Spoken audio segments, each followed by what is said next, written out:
En 30 minutos, MF Economía e Inversiones y Radio 1000 te traen los principales temas económicos del mundo y de Paraguay con Economía a 1000. Este podcast es presentado por la Bolsa de Valores de Asunción, promoviendo los valores del mercado. Muy buenos días, bienvenidos a una emisión más aquí de Economía 1000. Muchas gracias por la compañía de todos los días. Quien les habla, Prince Otto, y ya estoy también junto con la compañera Ada Caballero. ¿Cómo estamos, Ada? ¿Qué tal? Bienvenida. Buen día, Prince, buen día a la audiencia, ¿todo bien? Todo en orden, disfrutando de este viernes fresco, después de unos días que parecían que estábamos allá, más cerca del sol que cualquier lugar, así que hoy ya más relajado y esperemos que continúe así en los siguientes días. Un paréntesis muy especial, también enviarle muchas felicidades a Manuel Ferreira, quien cumple años hoy, así que la pase muy bien. Cierra paréntesis. Le vas a poner musiquita. Sí, Manuel Ferreira es el economista jefe, presidente de la consultora MF Economía e Inversiones, así que muchas felicidades. Ese es un pequeño regalo nuestro, ¿verdad, Josema? Y es momento de compartir las principales noticias económicas del día antes de arrancar esta entrevista con nuestro invitado de hoy. Adelante, Josema. MF Economía e Inversiones presenta las principales noticias económicas de Paraguay y el mundo. De acuerdo con medios internacionales, el déficit comercial de Estados Unidos ascendió a 901.500 millones de dólares en 2025, apenas 0,2% menos que en 2024 y por debajo del récord registrado en 2022. En diciembre, el déficit de bienes y servicios fue de 70.300 millones de dólares, 17.300 millones de dólares más que en noviembre y por encima de la estimación de 55.000 millones de dólares. En abril, el presidente Donald Trump anunció un arancel general del 10% sobre todas las importaciones, junto con aranceles recíprocos a países con superávit frente a Estados Unidos, aunque luego suavizó varias de esas medidas. ¿Más información, Ada? De acuerdo con Bloomberg en línea, el Brent superó los $71 por barril tras su mayor alza diaria desde octubre, en un contexto de tensión entre Estados Unidos e Irán y despliegue militar en Medio Oriente. Cerca de un tercio del suministro mundial procede de la región y alrededor de 20 millones de barriles diarios transitan por el estrecho de Hormuz, por donde circula cerca de una quinta parte del petróleo global. Bloomberg Economics calcula que alrededor de $5 del precio responden a riesgos de guerra con Irán. Más información del ámbito internacional, de acuerdo siempre con Bloomberg. El Fondo Monetario Internacional criticó las políticas económicas de China y pidió una transición hacia un modelo basado en el consumo interno. En 2025 el PIB creció 5%, cumpliendo el objetivo oficial, pero la expansión se moderaría a 4,5% este año. El superávit por cuenta corriente aumentó 73% hasta un récord y alcanzó 3,3% del PIB, más del doble del 1,5% previsto en 2024. Cálculos con datos preliminares sitúan el superávit en 3,7% del producto, impulsado por un exceso de récord de 1,2 billones de dólares de bienes exportados sobre importados, menciona Bloomberg. Y ya le damos la bienvenida a nuestro invitado de hoy, a quien agradecemos como siempre su tiempo, su predisposición y sobre todo la apertura y el compromiso de venir a compartir sus conocimientos. Él es Lizardo Peláez, asesor y consultor financiero. ¿Cómo estamos, Lizardo? ¿Qué tal? Bienvenido. Feliz de estar con vosotros y de compartir esta charla y una reunión más, que es lo más importante. Lizardo, me pide, Josema, que te acerques más al micrófono para mejor copia. Vale. Te invitamos, Lizardo, porque siempre la entrevista contigo es más que enriquecedora sobre estos temas que son un tanto complejos de entender cuando hablamos del tipo de cambio, del sistema financiero en general. Y me gustaría arrancar con lo que está pasando con el dólar, Lizardo. ¿Qué está ocurriendo con esta divisa extranjera? Si hay alguna comparación del comportamiento que está teniendo justamente el dólar con respecto a otras monedas a nivel internacional, regional, y después ir aterrizando a lo que está pasando en Paraguay. Bueno, en realidad, evidentemente, el contexto del dólar ha aflojado, digamos, desde el punto de vista de moneda internacional, pero no, digamos, de una manera tan significativa. Sigue siendo una moneda de alto prestigio, y aunque el entorno actual político y el contexto en Estados Unidos es más complejo, realmente el movimiento del dólar en algunos países ha sido particularmente alto, pero llamativamente hablando, el más significativo es en nuestro país. ¿Por qué, Lizardo? ¿Hay factores que están incidiendo? Yo sigo sin entender exactamente, digamos, el punto en el que estamos. Fijaros en un dato significativo. Del 30 de junio del 2025 el dólar estaba cotizando a niveles de 7.755. Recuerdo. Y al 19 de febrero estamos en 6.455. El dólar ha bajado en Paraguay un 16,76%. Y esto no está relacionado exactamente con el contexto propio de la moneda, sino porque, por razones que yo no termino de entender, el dólar aquí ha bajado más que en ningún país del mundo. En la moneda guaraní, en este momento, en América Latina, es la moneda que más se ha revaluado contra el dólar. Y esto también para el país no es bueno, porque evidentemente con un guaraní muy fuerte y más caro somos menos competitivos comercialmente hablando. Y también, obviamente, a los sectores más significativos de este país, que es el sector agrícola y ganadero, todas sus exportaciones que están facturadas en dólares, cuando en un momento determinado empiecen a recibir, como va a pasar ahora, los reembolsos procedentes de la campaña agrícola, que empieza ahora en febrero, marzo, abril, cuando reciban sus reembolsos y sus beneficios entre lo que tengan financiado y el resultado final de su cosecha, cuando vendan esos dólares, el cambio al que lo van a vender es infinitamente más bajo del que había, y lógicamente va a afectar la cuenta de resultados y también, evidentemente, incluso la propia situación financiera de algunas compañías que eventualmente a lo mejor van a tener que pedir refinanciación de sus créditos. Lizardo, en ese punto me gustaría preguntarte lo siguiente. Y decías muy bien, estos son, a partir de ahora y en adelante, son los meses de mayores ingresos de divisas en ese sentido, y con una cotización como la que estás mencionando, obviamente va a tener su impacto también, tal como lo dijiste. ¿Eso no generaría una presión adicional para que justamente siga encareciéndose la moneda, Lizardo? Yo creo que estamos en un punto en el que evidentemente hay algo que está faltando, y es una intervención y una actuación del Banco Central.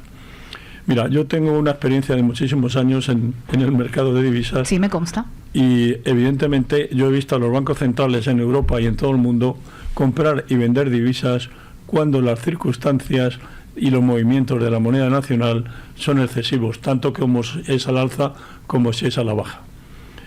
Fijaros en un dato muy importante que quiero señalar. En el primer semestre del año 2025, del año pasado, el Banco Central del Paraguay tuvo que intervenir en el mercado para evitar que el dólar se disparase al alza.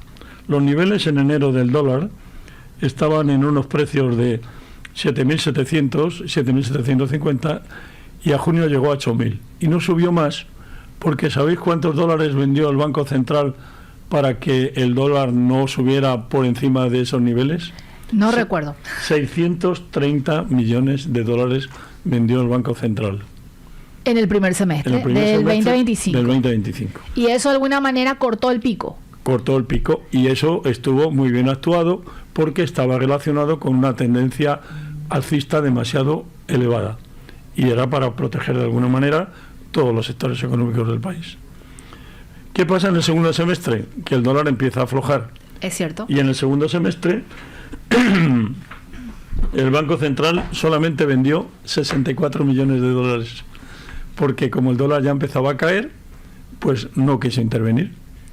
Pero ¿qué ha pasado durante el mes de enero y febrero de este año? Que estamos en los límites más bajos desde enero del año pasado. Nos hemos ido a niveles de 6.450 y el Banco Central no ha movido un dedo.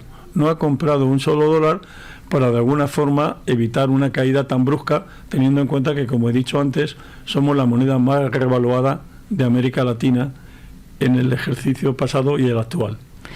Entonces, Sí. Hay un dato muy importante que me ha sido facilitado precisamente por una colega vuestra, Ingrid Herrera. Un dato muy importante. El Banco Central de Chile, sí, ha anunciado que va a comprar dólares en el mercado chileno para aumentar las reservas del país y de alguna manera, digamos, sostener el tipo de cambio. Claro. Entonces, si un banco central como el nuestro en Paraguay ha vendido dólares a niveles de 8.000, 7.800, 8.000, si él comprara dólares ahora a niveles de 6.500 y evitara que cayera más, de alguna manera el Banco Central gana dinero porque hace una diferencia de cambio importantísima y al mismo tiempo hace un soporte al mercado y ayuda a que el dólar se debilite más, sobre todo cara a la campaña agrícola que viene. Entonces, ya no es solamente una opinión mía personal, sino que otros países, tales como Chile, lo están haciendo, y lo ha hecho también Argentina. Entonces, de alguna manera, yo lo que quiero es que esto se reconsidere por parte de las autoridades monetarias, sobre todo para evitar que en estos meses de la campaña agrícola y de los ingresos más significativos tuviéramos una caída adicional del dólar. Porque además, ¿qué es lo que está pasando? ¿Qué está pasando? Cuando tú vas al mercado y vas a comprar tus productos de familia y todo lo que necesitas, ¿tú has visto bajar los precios? No, Lizardo. No, ¿verdad? Y los datos del BCP reflejan ciertamente lo que estoy diciendo. Sí. Bueno, pues evidentemente, o sea, no estamos todavía teniendo ese impacto que debería haberse notado con la caída del dólar, y no se está notando. Pero por eso digo, yo creo que el Banco Central tenía que comprar dólares, tiene que sujetar el precio en un nivel muy bajo como el actual, sobre todo porque somos la moneda más revaluada de América y de alguna forma estamos perdiendo competitividad. Y al mismo tiempo, con esto, ¿qué es lo que hace el Banco Central? Si el Banco Central compra dólares a los bancos, ¿qué entrega a cambio de los dólares? Guaraníes. Y esos guaraníes se necesitan en el sistema porque ha habido poca liquidez en guaraníes en los últimos meses.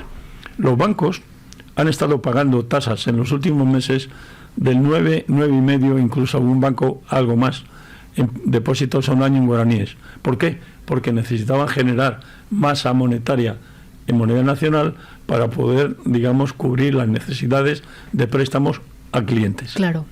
Pero si de alguna manera, en un contexto como el que estamos viviendo, o sea, tenemos que de alguna forma mover los tipos, y afortunadamente lo que ha pasado también es que con una ligera bajada que ha hecho el Banco Central de su tasa de interés, las tasas de captaciones siguen siendo muy altas porque están en el 8,5 ayer, a un año.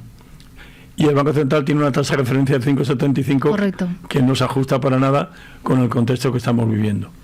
Entonces, yo creo que de alguna manera hay un desajuste. Hay un desajuste altamente significativo y que se necesita mejorar.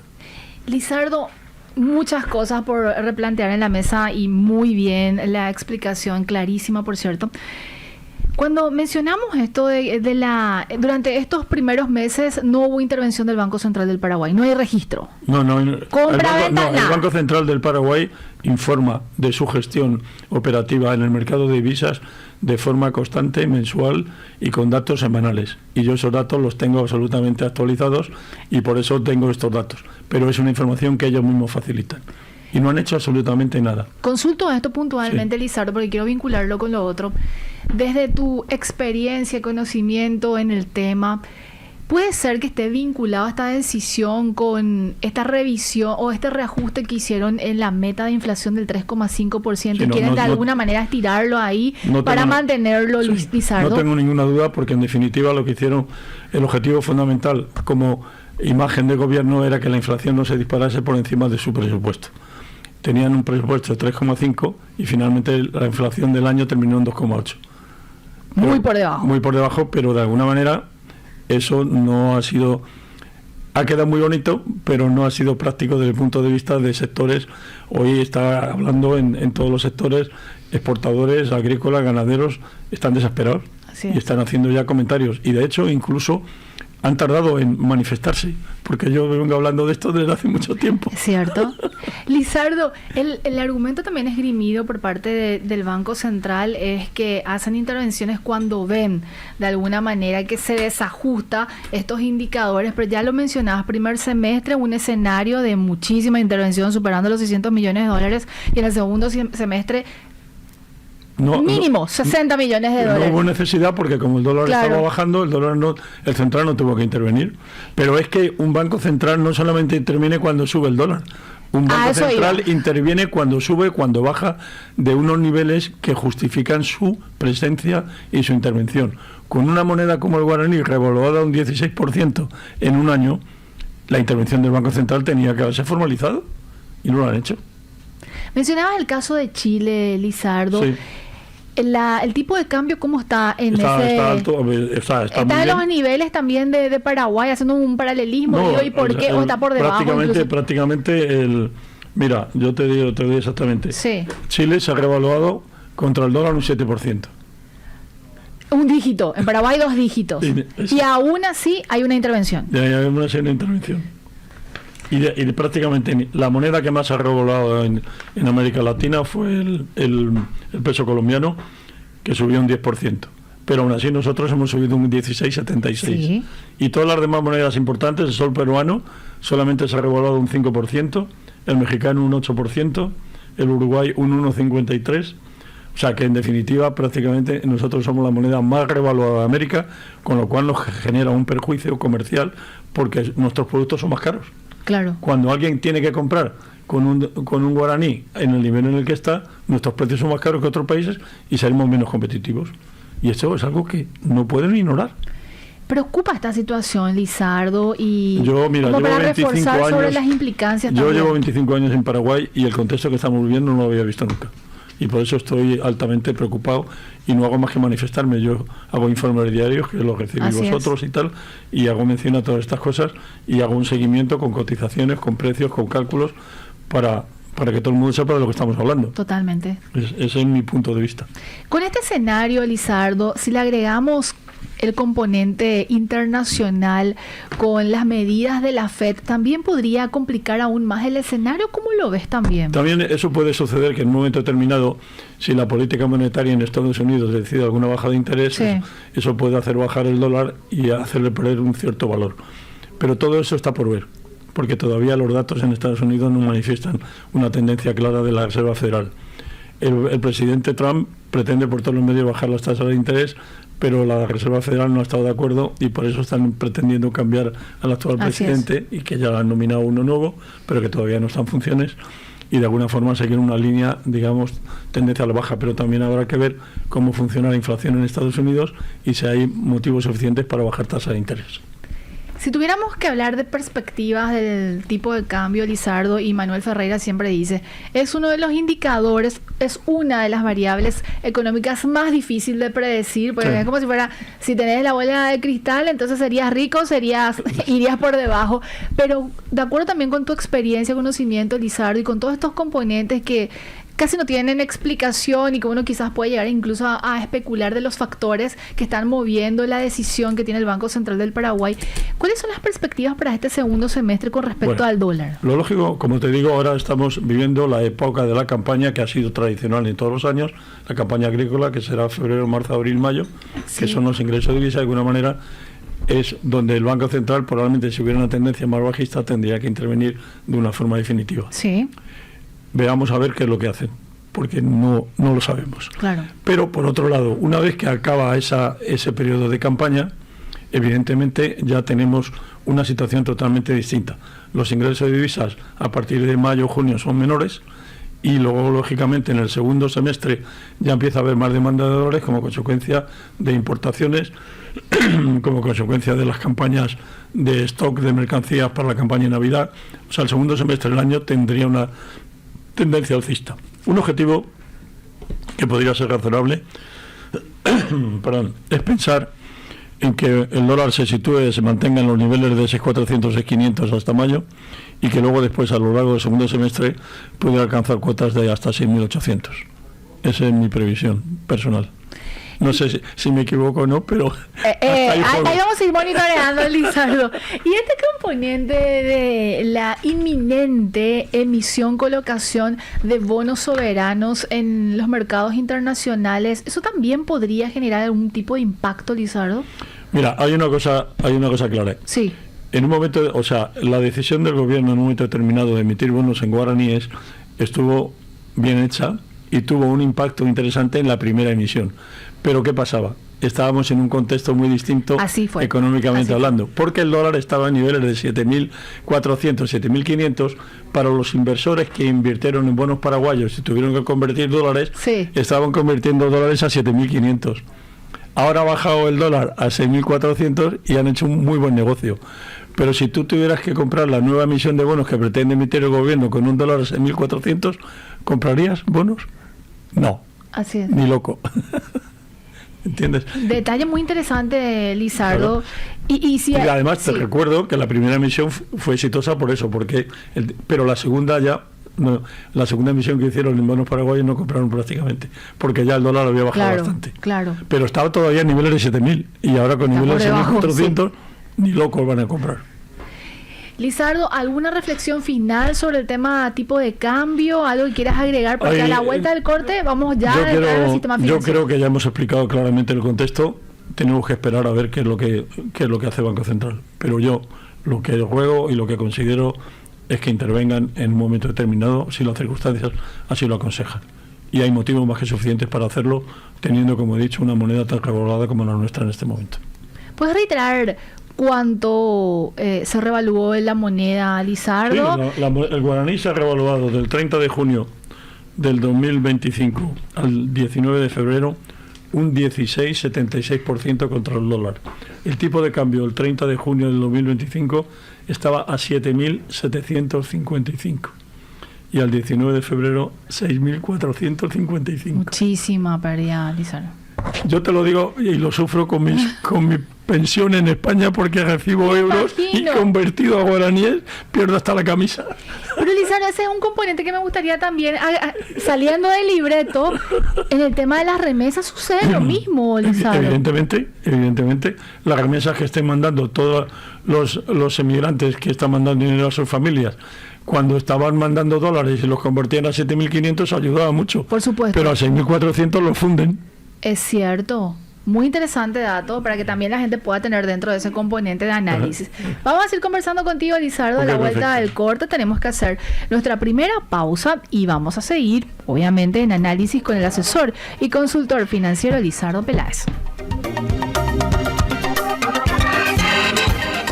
Seguís escuchando Economía a Mil y hay mensajes, Ada y Lizardo, y oyentes también, que alegran mucho porque, haciendo entre paréntesis este comentario, este espacio en coproducción con la consultora MEF Economía e Inversiones justamente busca llegar a la gente a hablar sobre temas económicos que muchas veces repele a las personas cuando justamente se va a hablar de economía, y tener invitados de la calidad de Lizardo con la capacidad de aterrizar estos temas tan complejos hacen que justamente cumplamos el objetivo de este espacio económico. Y llegan mensajes como este de Lilian, quien es una arquitecta y dice que no entiende mucho de economía pero va aprendiendo, así que mensajes como estos evidentemente nos empujan a seguir en este programa.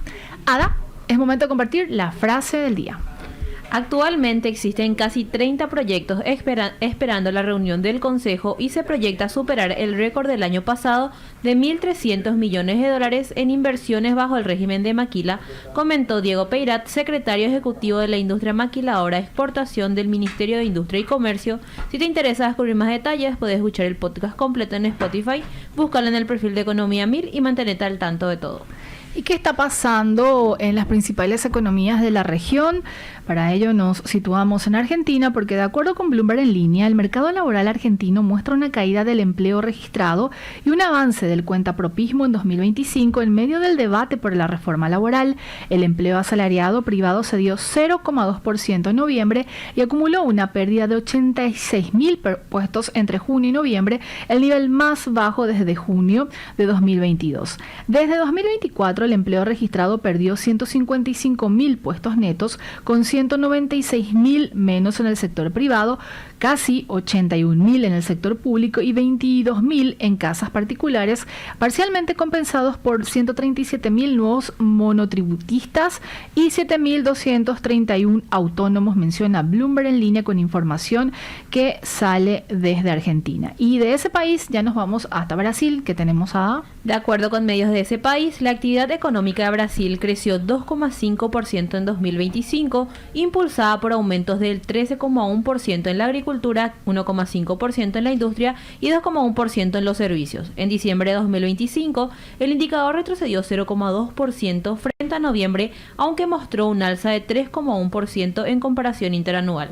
En el trimestre cerrado en diciembre, el índice avanzó 0,4% respecto al trimestre terminado en septiembre de 2025. Seguimos en compañía del asesor y consultor financiero Lizardo Peláez y ahora nos adentramos a otro tema que está vinculado también ciertamente con el tipo de cambio, Lizardo, y vamos a hablar sobre la dinámica del sistema financiero foco bancos, y hay informes que da a conocer regularmente el Banco Central del Paraguay, y en ese sentido hay datos muy interesantes, Lizardo. ¿Qué tenemos si hacemos un comparativo del comportamiento del sistema bancario 2024-2025? Perfecto. Bueno, efectivamente el Banco Central publica mensualmente sus informes del sistema financiero, que son muy completos, ¿sí?, y que tienen todos los datos que uno necesita para poder hacer los análisis. Yo hace muchos años que vengo haciendo esto e incluso mis informes los comparto también con el Banco Central y el Instituto de Finanzas, donde yo soy profesor. Sí. Bueno, los datos comparativos del mes del año 2024 y 2025 hacen, por ejemplo, el volumen total de la cartera de crédito del sistema en el 2024 estaban 171 billones de guaraníes y subió a 182. Subió un 6,73%. No subió mucho, pero es que lo que sucede es que todos los créditos en dólares están calculados con un precio más bajo. Claro. Y entonces el efecto en volumen en guaraníes es menor. Estos datos que estás mencionando incluye guaraníes y dólares. Claro. Es que es por eso. Sí. Por lo que hay para reforzar más la idea y el dato, Lizardo. Bueno, los depósitos en guaraníes subieron de 88 billones, sí, 88.8 a 100 billones. Subieron un 12% en un año. Y los de dólares solo estaban 76 billones de guaraníes y subieron a 77.9, subieron unos 65 nada más. Pero lo que pasaba es que al calcular el contravalor de los dólares, lógicamente con un dólar a 6.400 es mucho menos guaraníes. Totalmente. ¿No? Hay que tener eso en cuenta. Ese es el efecto dólar. Dólar. Bueno, en cualquiera de los casos, la valorización del sistema en Paraguay en este momento, en el año 2025 era de 2024 era 46,31% de los depósitos del sistema estaban dolarizados. En este momento, a diciembre de 2025, quedó en el 43,78. Una reducción. Una reducción, porque evidentemente con la caída del dólar, determinados depositantes, con su criterio personal, decidieron cambiar a guaraníes, porque además con las tasas que empezaron a pagar en guaraníes los bancos, hacía muy atractivo, ¿no? Totalmente. Bueno, la cuenta de resultados del sistema... ¿A qué se refiere cuentas de resultados, Lisa? La cuenta de resultados se refiere a los beneficios generados por las instituciones al cierre del ejercicio 2025. Los bancos ganaron 5.2 billones de guaraníes en el 2024 y ha subido a 5.6 billones en el 2025, un 7,92%. Ha sido el mejor año histórico del banco. Explicado también por componentes de tipo de cambio u otros factores. No, fundamentalmente por aumento de las carteras y por los márgenes financieros que esa cartera ha permitido generar. ¿Okay? Ese es un buen número para el sistema bancario, sí. Lizardo. Sí, sobre todo porque además con lo que voy a contar a continuación, sí, es un dato muy significativo. La morosidad del sistema en el año 2024 era del 2,20%, muy baja. Sí. Pero es que al 2025 baja al 2,10%. Muy por debajo otra vez. Un poquito por debajo, pero sigue estando muy bien. 2,10% de morosidad de un sistema con una cartera como la que tiene es realmente muy positivo. Eso demuestra que hasta ahora la clientela bancaria ha cumplido en gran mayoría sus compromisos. Sí, que vamos a ahondar más adelante también sobre las que se consideran 3Rs y demás, cómo fue evolucionando. ¿Te parece? Sí, ahora mismo te lo voy a decir. Bueno. Los bienes adjudicados del sistema, sí, han subido un poco, 2.3 billones.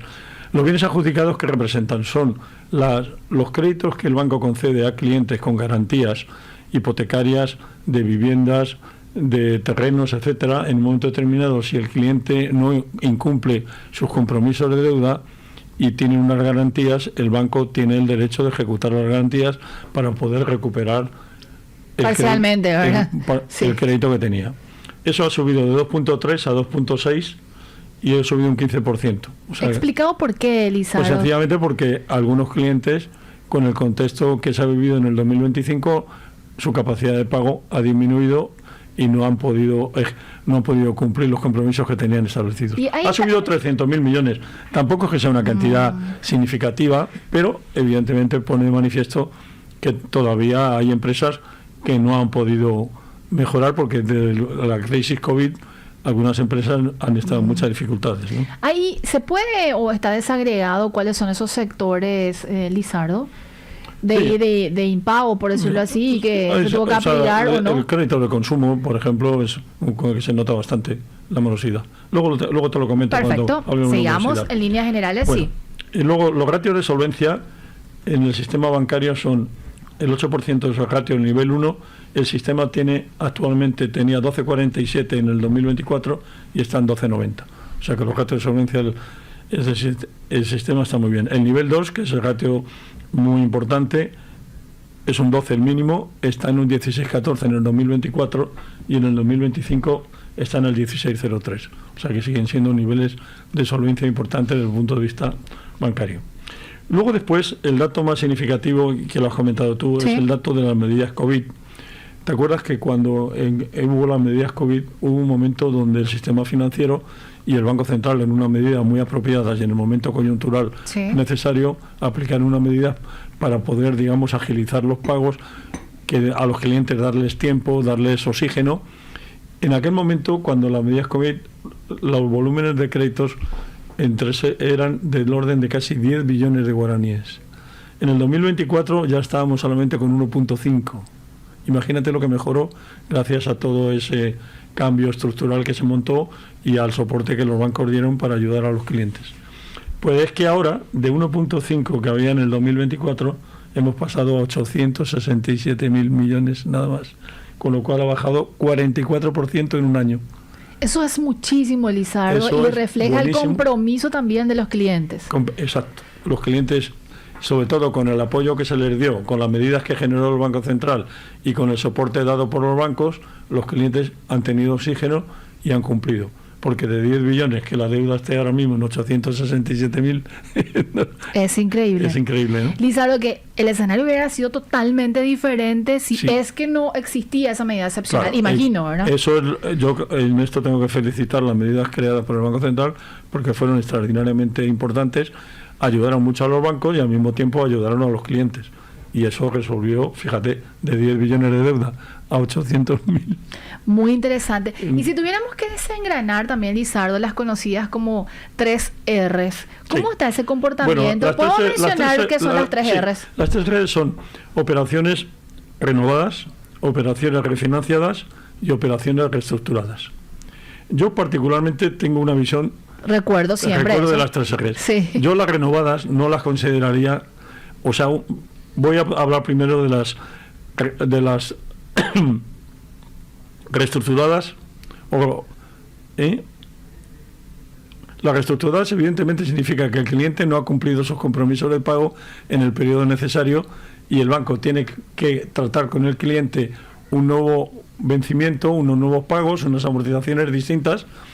Y las refinanciadas son exactamente una situación semejante. El cliente no ha cumplido sus compromisos y hay que refinanciarle dándole un plazo adicional, incluso a lo mejor posponiendo el pago de intereses. O sea, tiene que ser acuerdos bilaterales, reestructuradas y refinanciadas. Por eso ese componente que mencionabas, Lizardo, de que vos tenés un criterio bastante o bien fijo en ese sentido establecido, de que se unifique estos dos componentes, porque el tratamiento sería casi igual. Pero la renovada no tengo por qué hacer eso. Claro. Porque la renovada es sencillamente porque tú, que eres mi cliente, has cumplido tus compromisos de pago y me pides una nueva financiación. Y probablemente incluso te la aumento o negociamos otro volumen, pero evidentemente, bajo esas condiciones, el cliente renovado no tiene problemas. Entiendo. Es un cliente que cumple sus compromisos. Y yo no lo incluiría en las 3 R's. Pero es un criterio que se establece y es lo que te lanza el informe. Claro, ¿verdad? y yo naturalmente trabajo con Totalmente. eso, pero no quiero dejar de manifestar mi punto de vista. Me parece más que acorde. ¿Qué dicen los números con respecto a estos componentes, Lizardo? Están prácticamente en cifras muy semejantes. Han subido un poquito los 3 R's, estaban en 23.7 billones y han subido al 2025 a 25.1, un 6% nada más. Y las medidas COVID, como te he comentado, de 1.5 billones bajaron a 867.000, han bajado un 44%, lo cual es una muestra muy significativa de la mejora que ha habido en el sector, ¿no? Lizardo, este mecanismo de las 3 R's resulta también para los clientes, imagino, como Sí, parte y para los bancos, imagino las reestructuradas también. y refinanciadas, evidentemente, es una medida necesaria porque hay que tener en cuenta que no siempre los clientes en un momento determinado, por coyunturas determinadas, Claro, pueden pagar sus deudas en tiempo y forma. Con una reestructuración o con una refinanciación lo que le das al cliente es oxígeno para que sus compromisos de deuda los pueda cumplimentar. Luego, por tanto, yo no discrepo de las reestructuradas y refinanciadas, me parecen necesarias, importantes y sobre todo para dar oxígeno a un cliente que tenga un periodo de dificultad. Y eso es lo que tiene que cuidarse y las normativas en este sentido son correctas. Este nivel de morosidad que mencionabas del 2,10, si mal no recuerdo que dijiste, comparado con el 2024, sufrió nuevamente una reducción. Un poquito, Sí. pero de 2,20 bajó a 2,10. 2,10, sí, cierto. Pero bueno, de alguna manera lo que pone de manifiesto también es que la mora en el país es baja. Lo que se conoce como techo en Paraguay no existe, que tiene que ser hasta el 3, considerando normal, ¿no? Eso luego depende de cada institución. En un momento determinado, por sus coyunturas propias, por su política crediticia, puede tener más o menos morosidad. Pero eso ya es un caso particular de cada institución. Esto te recuerdo que es el promedio. No, claro, totalmente. Lizardo, ¿y si tuviéramos que hacer un zoom por sectores económicos del nivel de morosidad, digo, me decías consumo? Vamos a ver eso. Voy a poner la página de morosidad. Permíteme. Porque eso sería interesante. Recuerdo, era comercio, estaba también construcción. La última conversación que habíamos tenido contigo el año pasado, no sé si hubo un cambio de ese tiempo a esta parte también. Y tenía entendido que comercio al por mayor también estaba como parte de la situación medio complicada. Es decir, por ejemplo, vamos a ver sectores en consumo, por ejemplo, sí, en bancos importantes hay bancos, mira, por ejemplo, un banco como Fomento en consumo tiene una cartera enorme de 8 billones y tiene una mora muy pequeña del 3,07%. En un banco como GNB tiene una cartera de consumo de 1,5 billones y tiene una mora más alta del 5,64%. Pero es razonable en el contexto de ese sector, ¿no? Claro. Por ejemplo, tienes en consumo, Sudameris tiene 1,9 billones y tiene una mora más alta, tiene un 8,27. Luego Itaú tiene un consumo casi 7 billones, pero tiene una mora de 3,94. O sea que depende también mucho de las instituciones. El promedio es el que te he dicho, pero evidentemente por banco puede variar. Totalmente. Puede ser más alto o más bajo. Luego después hay sectores como concretamente actividades inmobiliarias, no son volúmenes muy significativos y tiene una mora relativamente baja. Comercio al por mayor en algunos bancos tiene una mora alta, no en todos, y el comercio al por menor en algunos momentos también tiene mora alta porque son personas físicas que pueden tener más dificultades a la hora de cumplir sus compromisos de pago. Y el área de consumo, pues evidentemente es una de las áreas que tiene una mora más alta, ¿entiendes? Totalmente. Lizardo, tomamos nuestra última pausa y a la vuelta me gustaría profundizar sobre otros componentes también, como para ir ahondando en lo que estabas mencionando sobre la dinámica de los depósitos, cómo estás viendo también, si hacemos un ranking de las entidades bancarias. Sí, ahora mismo hacemos un ranking, si te parece, de la inversión crediticia por bancos y de los depósitos por bancos. Tras la pausa vamos a seguir profundizando sobre este tema. Adelante.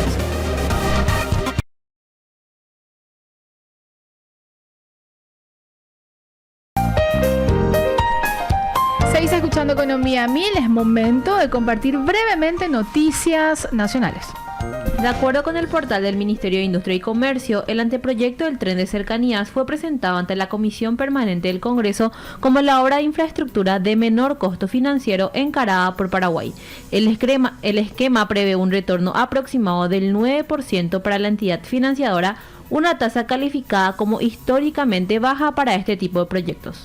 Y como es habitual, la consultora MEF Economía e Inversiones realiza de manera periódica análisis económicos y este tipo de reporte es justamente publicado por el impreso en ABC y también replicado en su digital. Y en la edición de hoy se analiza acerca de la participación de la maquila, que pasa de 34% en 2015 a 69% en 2025. Y todos los detalles también de esta evolución. ¿Dónde la gente puede encontrar más información de este tipo de análisis? Pueden buscar en nuestras redes sociales, Instagram, X, Facebook, LinkedIn, también en nuestro canal de WhatsApp buscando MF Economía e Inversiones y en nuestra página web www.mf.com.py. Seguimos en compañía de Lizardo Peláez, asesor y consultor financiero. Lizardo, vamos a explorar brevemente en este último tramo de Economía 1000 acerca de los depósitos por entidades bancarias. Muy interesante. O cartera.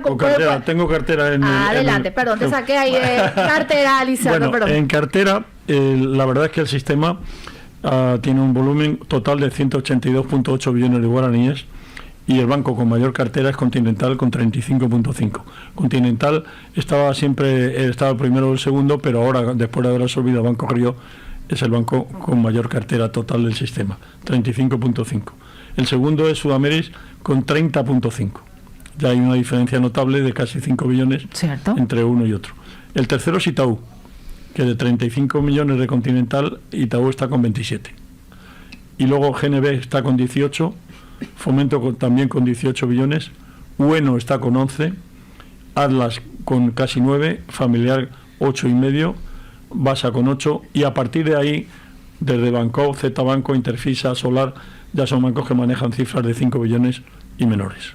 En el caso de Ueno, Lizardo, llama la atención la escalada que tuvo en tan poco tiempo en materia de carteras, Lizardo. No en materia de carteras, sino en materia de depósitos recibidos. También. Porque ha recibido una masa de dinero del Instituto de Previsión Social impresionante, que no se justifica bajo ningún concepto. Que vamos a ver enseguida. Pero igualmente, si hacemos solo cartera, viene escalando de manera... Viene subiendo, pero realmente tiene mucho más depósitos que cartera, porque ha recibido tal cantidad de depósitos en un plazo corto que no ha tenido la capacidad todavía comercial de poder colocar esa masa de dinero. Interesante punto, Lizardo. Eso lleva tiempo. Claro, ¿cómo estás viendo esa brecha que existe entre bancos también cuando hacemos por bancos en el componente carteras de crédito, Lizardo? Bueno, evidentemente hay mucha diferencia entre los 5 o 6 primeros bancos y los siguientes. Lo que eso en algún momento significa que podría haber eventuales absorciones o fusiones de bancos pequeños cuya capacidad de crecimiento está muy limitada porque los bancos grandes son mucho más competitivos. Totalmente. Y pero esto es natural dentro de un sistema de crecimiento, eso es normal, de desarrollo. Eso es normal, o sea, es decir, ten en cuenta que algunos de los bancos que se crearon en este país procedían de financieras que eran pequeñas y el tiempo para poder crecer se necesita mucho tiempo, no es fácil. No, es una llamada de atención, fusiones... De hecho había una fusión importante que era la de Atlas y Familiar, que se canceló por razones que ya se conocen. Y luego, en este momento, pues también se habla de otras posibles fusiones que todavía no se pueden mencionar porque no son conocidas ni están expresamente mencionadas. Pero hay rumores, pero yo esos rumores no quiero comentar. Pero después me podés contar durante la pausa. En algún momento. Bueno. Lizardo, con respecto al componente de depósitos, si tuviéramos que hacer también un ranking por bancos. Sí, ahora mismo te lo digo. Sí, sin problemas. Porque eso también es un indicador más que importante. El banco con mayor volumen de depósito del sistema es Continental, 31.3 billones. Sigue liderando. Sí. Itaú es el segundo con 25.7. Y el tercero es Sudameris con 25.6. Itaú y Sudameris están prácticamente iguales en volumen. Pero ya Sudameris, que es el tercero con 25 billones, el cuarto es Fomento y ya tiene 20. Ya baja mucha la cifra. Así es. Y GNB es el quinto y ya baja 18.5 billones. Y Ueno tiene 15 billones.8 de depósitos. y su cartera es de 11 y algo. Es lo que te decía, necesita seguir creciendo, pero creciendo en cartera. Pero no es tan fácil para él crecer en cartera, porque como su capital es menor que de los bancos grandes, el volumen que puede colocar por cliente es menor de lo que puede colocar un Continental o un Itaú. Totalmente. Un Continental, por decir un ejemplo simple, puede colocarle a un cliente 25 o 30 millones de dólares porque tiene la capacidad de capital para poder hacerlo, mientras que Bueno no tiene el capital suficiente para colocar esa cifra. Y tampoco la clientela que lo pueda absorber. Bueno, pero podría buscar clientes importantes, pero no le puede dar la cifra que le gustaría darle porque su capital no se lo permite. Clarísimo, Lizardo. ¿Eso preocupa o no? Yo, desde tu experiencia, si yo gestionara, me preocuparía. ¿Por qué, Lizardo? Porque obviamente los depósitos que recibo los tengo que pagar intereses. ¿Cierto? Pero si no los presto, no genero intereses. Totalmente. Me come parte de mi margen financiero, ¿no? Interesante. Y en ese tema no hay intervención del Banco Central. ¿Es una decisión meramente institucional? Digo, ¿de la entidad bancaria o cómo funciona? La entidad bancaria tiene su función, pero luego después el Banco Central también tiene la suya. Eso es lo que tienen que definir las autoridades. Interesante. Se me plantean más preguntas, pero hasta ahí llegamos, Lizardo. Banco Nacional de Fomento, ¿cómo está en materia de depósitos mencionados? Muy bien. Fomento es un banco que está funcionando bien. Relativamente bien. Bien con la estructura que tiene, porque evidentemente es un banco nacional, pero es un banco potente. Mira, te digo exactamente. Sí. El volumen de depósitos es el cuarto banco del sistema. Primero es Continental, 31.3, sí. Itaú 25.7, Sudamérica 25.6 y Fomento 20. Está muy bien. Igual que en la cartera. Claro, exacto, porque la cartera está relacionada, ahí sí está relacionado depósitos con cartera. Muy interesante esos dos indicadores que voy a profundizar, Lizardo. En líneas generales y para ir cerrando el programa, agradecerte nuevamente muchísimo tu tiempo y tus conocimientos, Lizardo. ¿Cómo estás viendo al sistema financiero? Bueno, primero haciendo una evaluación, cierre 2025 y aún no tenemos datos del 2026, pero ¿cómo estás viendo en líneas generales que se está moviendo el sistema financiero en su conjunto? El sistema financiero en este momento está solvente, está bien. Obviamente las instituciones son distintas y cada banco tiene que manejarse en base de su propia estructura, ¿no? Así es. Que no es tan fácil. Pero, por ejemplo, ha sido un año, como te digo, muy importante en resultados del sistema, que ha ganado 5.6 billones de guaraníes, sí, que es una cantidad muy importante. El Banco Continental es el mayor de resultados, 1.3, Itaú ha ganado 1.258 y Sudamérica es el tercero, 640.000 millones. Hay mucha diferencia. Sudamérica todavía está en un proceso de absorber todos los temas de la fusión con Banco Regional, que lleva su tiempo. Pero eso obviamente en 1 o 2 años mejorará. Lizardo, muchas gracias, que tengas un excelente viernes, un fin de semana también muy productivo y nos reencontramos dentro de un mes aproximadamente. Cuando tengamos los datos de enero nos reunimos de nuevo. Porque recordemos que este es un bloque dedicado al sistema financiero, obviamente de la mano de Lizardo Peláez. Así. Nos reencontramos, Lizardo, dentro de un mes aproximadamente. Sí, estamos en contacto. Estuvimos con Lizardo. Muchas gracias. Estuvimos con Lizardo Peláez, asesor y consultor financiero.